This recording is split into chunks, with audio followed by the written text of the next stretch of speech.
Hi everyone, welcome to Cosplay Extreme. Today we have got an awesome cosplayer, Miguel Lima, who has joined us to come and talk to us a little bit about cosplay and his costume.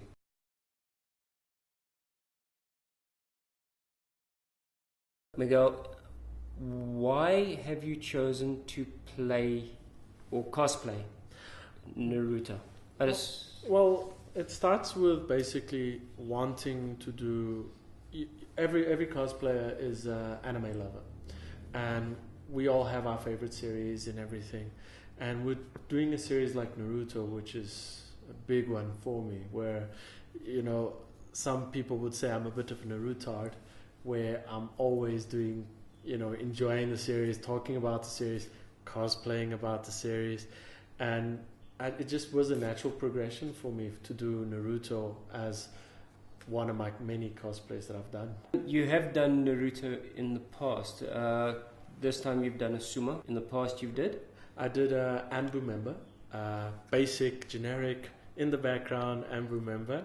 I did it as my first cosplay, mainly because, again, you think always that your cosplay should always be a simple one and easy to make, and I learned very quickly, very fast that Anbu character was not as easy as people thought. It looked easy, but man, did it give me headaches. And the cool thing about that specific character is that it wears a mask, and as a first-time cosplayer, I wasn't sure if I was going to be comfortable in front of the fans and everything, because you always have the reality of, did I do a good job portraying the character? Did I do a good job with the outfit and everything? And if you're shy, I put on the mask, and then it was easy for me to just go and enjoy myself. Mm-hmm. Why did you choose Asuma and not playing a lead role instead?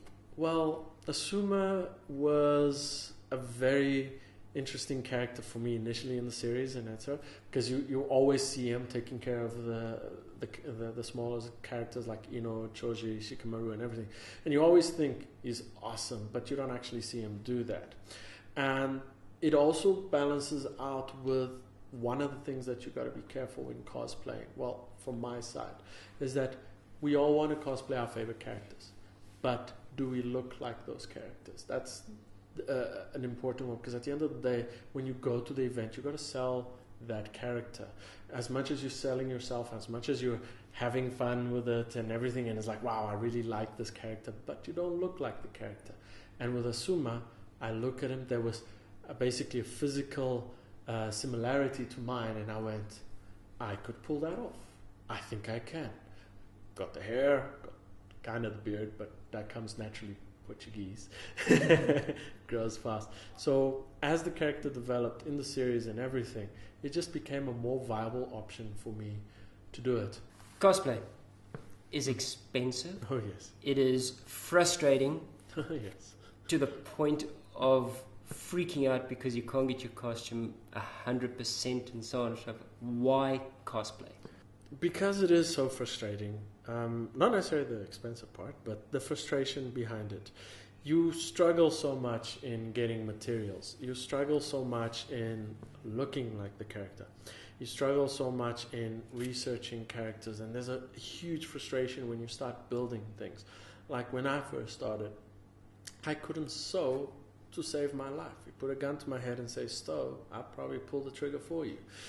But you accomplish so much because of that frustration. You sit there and you grind and you cut and you sew and everything, and once you actually reach the point where you have achieved something that is what you had in mind, there's that instant gratification. Internally you go, yeah, I feel good. You do that little jig and everything, and you're happy about your accomplishment because it was so hard to get there. So on a creative level, it is a huge high.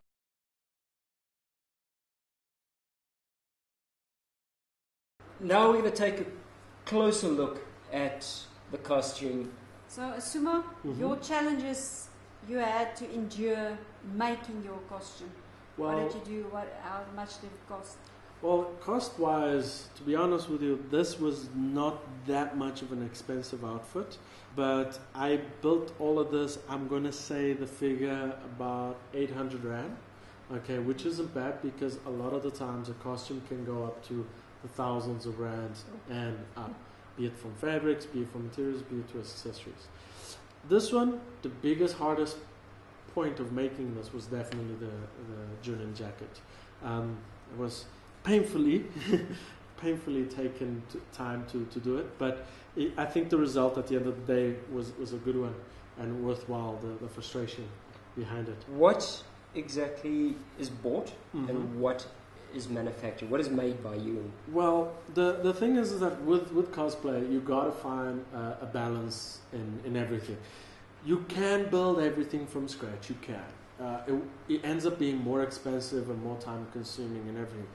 But if you find a balance of reusing items that you can utilize, like for example, these shoes that I built here, they originally were sandals, beach sandals, and what I did is I cut off the part that goes over it and everything, put the fabric on the mold of the shoes together, and I glued it around the edges, and then for added strength I put little thumbtacks, and basically you spray paint them black, and then it's done. The shoe is ready. It's solid. The pants I built myself. The thing is that I'm not a very good sewing person and etc. And I'm very bad with molds that you can download off the internet and everything. I can't read them. They look like gibberish to me. So for me, what I do is I go and I buy a pair of tracksuit pants, and then I literally destroy them and use the pieces to build the tracksuit pants that I want to do. Then this here is the sachet from the 12 Guardians with a fire symbol on. Simple fabric, cut it into a rectangular block that I can tie around the waist, and then I painted this using fabric paint. And then basically the jacket. The jacket was the headache, but I tried to initially start off by buying fabric and cutting pieces, and I just couldn't get it right. So what I ended up, by luck, walking into a camping store, and I saw a fishing jacket, and it was like, wow, that's a special Junin jacket from Naruto. So what I did, I bought one, took it home, and again destroyed it.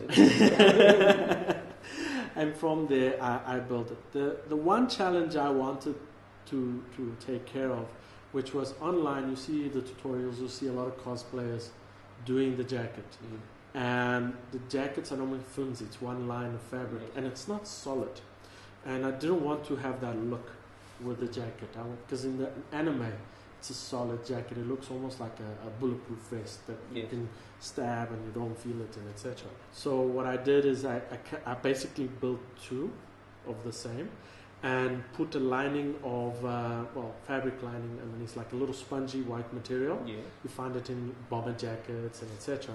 And basically I put it one sheet, then fold the white over it, and then I stitched the remaining green part over it. And then the pockets itself were quite difficult. I built them in cardboard first, and then I basically coated them with fabric, and then I took out the card. The shirt you're wearing, was it wide or did you make it? Well, the shirt itself actually was, this one I copped out.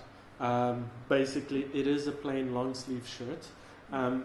When I saw it, it was perfect. Asuma wears a black shirt. The only thing I did was stitch the symbol on both sleeves.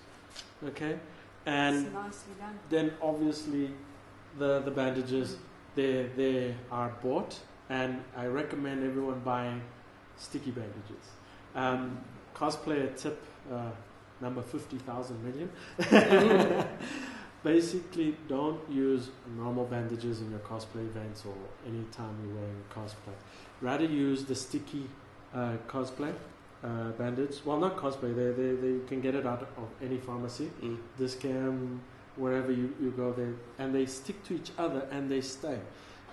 The knives, was it a challenge? What material did you use to make these knives? The knives initially were a challenge because I wanted to build them like as real as possible, But at the end of the day, out of trying many materials and everything, I ended up sticking with balsamic wood, which is very easy to shape and to cut and everything, and it's light. It's frail, but it does give enough of a endurance that it will withstand an event and everything. And these blades are fairly easy to make, so in terms of the shape and everything. What you do is basically then you just cover it in black spray paint, and then you can go with a silver pen or use even silver spray paint to go over the edges, and you just make the lining on it. Then it's about the rest of the accessories, like for example the Asuma bracelets over here. Again, to save costs, you can go and buy a actual bracelet and everything. They're going to charge you $100, $200 and everything. What I did for these ones, I went to a hardware store, and I saw the pipes for plumbing. They got the rubber, the sealant rubber of them. I got 2 of them, and I just put masking tape over them, and there you go. It's just O-rings with masking tape. Yep, 5 rand max cost-wise, type of thing. And then the zipper was, I got one. I had in the house, and all I did was spray paint the silver paint over it, so it's just like Asuma's one. And then the last thing basically is the forehead protector. This one I had to buy. I purchased it at Anime Works.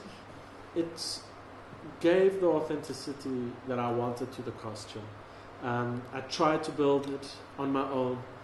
It didn't give me the results that I expected, because I wanted it to be metal and I wanted to have the engraving on it. At the end of the day, I saw it at Anime Works, and it was just the better choice to just purchase it online. Right. From here, we are going out to shoot a little video for you. If you want to see that, click on this link. It is Asuma versus Iran.